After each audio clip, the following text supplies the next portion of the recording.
Hey guys, and welcome back to Everquest Old School. Now, in the last episode, we went ahead and turned in multiple quests for the Snakeskin and Snakefang quest line, and we got our new level. We got level 4. So what I went ahead and did is bought all the spells for level 4 and went ahead and mimed them. So what we're going to do now is I'm going to take you through each and every one of the spells, tell you a little bit about them, how they're used, little tidbits that I found throughout playing the game, and then we're going to come out here and actually use them on some high-level creatures, evens or yellows, and see how they work, because before now we weren't able to really take on evens or yellows at this level. So let's go through each and every one. We'll start with Clinging Darkness, which is a dot/snare, and it deals 5 damage per tick for 2 to 8 ticks, reduces movement speed by 24 to 30%. Now that's really nice spell. It's going to be something you're going to use quite a bit.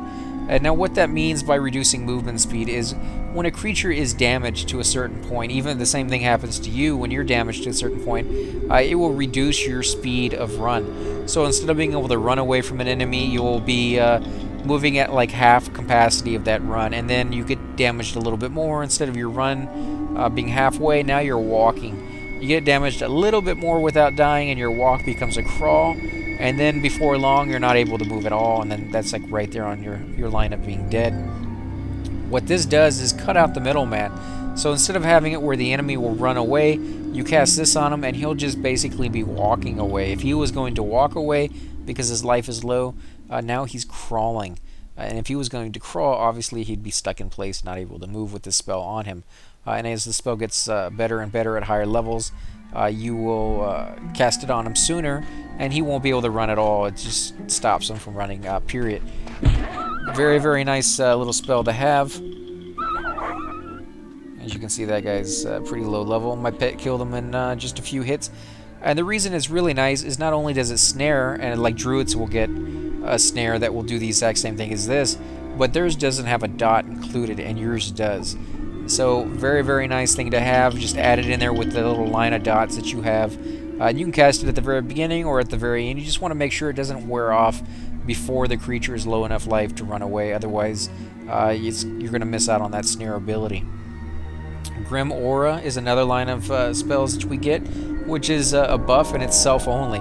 Increases caster's attack by 7 to 10, which is not something you're really ever going to need past this low level. At higher levels, your pet's going to do the tanking, and you're going to sit in the back really and use your dots and your life tap ability and give your pet health from yourself and things of that nature. So you really will never use this buff, but we went ahead and got it, and we'll try it out a couple times and see what we think of it.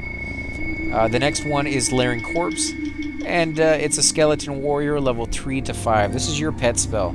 Now, when I say level 3 to 5, it has a random chance of being anywhere within there. You could get a level 3 pet, you get a level 4, or level 5 pet.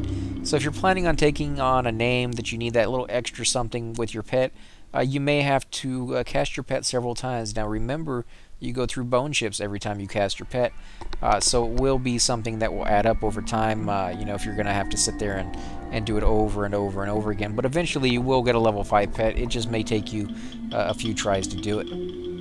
And then now you got Life Spike, which is an upgrade to your life tap spell, and it drains 9 to 11 health from the target, including doing damage for that amount to the target at the same time. So basically a direct damage and a healing spell in one. Now you have Fear, which in my opinion is a pretty worthless spell, but I've heard people using it to great effectiveness, so you may be able to find some way of using this for soloing and kiting the creature.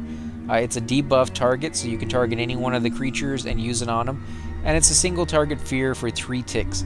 What this really means is you will strike fear into the creature's heart, and he will run away from you. He will run away for 3 ticks, and then once the fear wears off, he will come running back to you.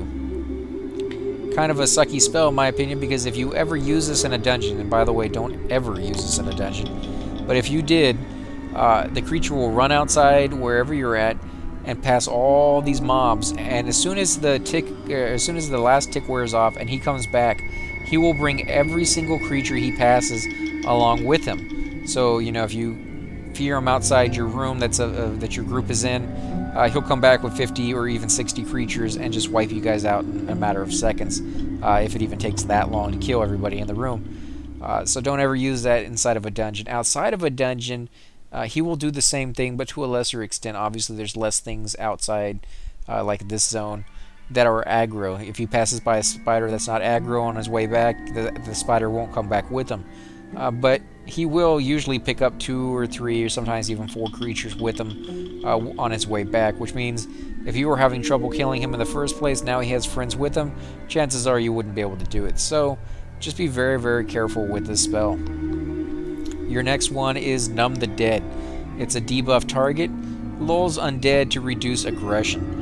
So what you want to do with this one is if you happen upon a group of undead creatures, say skeletons, that happen to be all right next to each other, or in a small little group at a camp or something like that, but you want to pull maybe 1 or 2, but you don't want to get all 5 or 6 of them, you can use this spell on the ones that you do not want to pull, and it will lower their aggression so that hopefully, if it works all the way it's supposed to, you can pull 1 or 2 creatures while the other ones stay where they're at. Now when I say hopefully, this spell doesn't always take. Sometimes you cast it on the creature and it just doesn't it like resist it, or it just doesn't want to work on that creature at that time for some reason, and it won't let you know that. You just have no clue of whether it worked or not. So that's always a problem that you run into. Also, it doesn't last very long, so if you're going to cast it on a lot of creatures, 4 or 5 or even 6, by the time you get to like the 5th or the 6th one, the very first one that you had cast on has worn off now. So just be very careful with it. It's a really, really nice spell.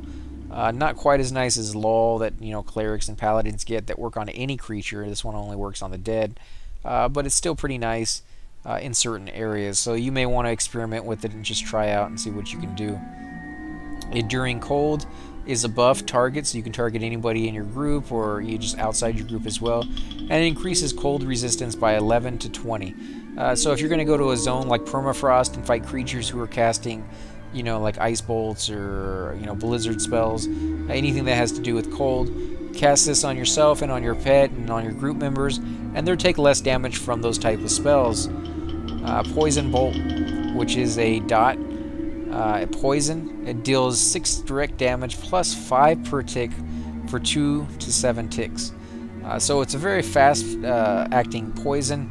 It does quite a bit of damage right off the bat versus the dot that you already had, which was a disease spell, Disease Cloud, that did only 1 damage for, I believe it was like 30 seconds or even 60 seconds. It was pretty long compared to the other one. So this one, the Disease Cloud, is something you would want to use almost immediately after pulling the creature. Your pet's going to get a couple taunts in there.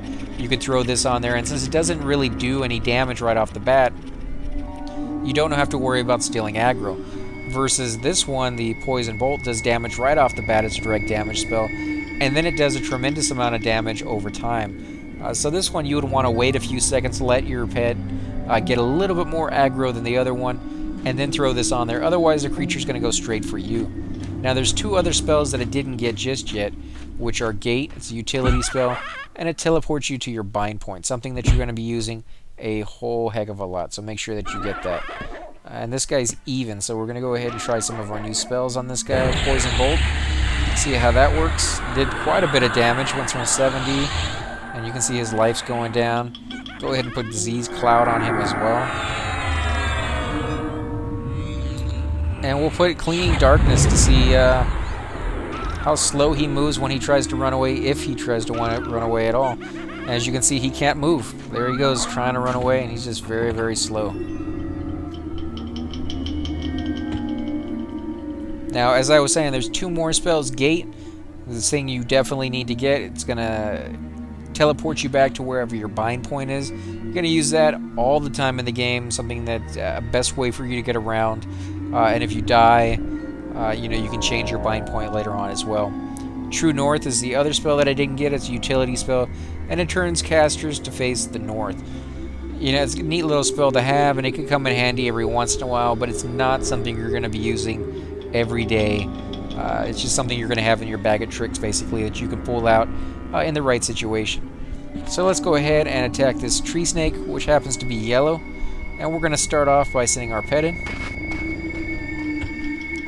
And in fact, I'm going to go ahead and start with Clinging Darkness. I'm going to back him off a little bit. Back him off. And then we're going to run because that's going to be the end of that pet right there. We got jumped by 2 creatures.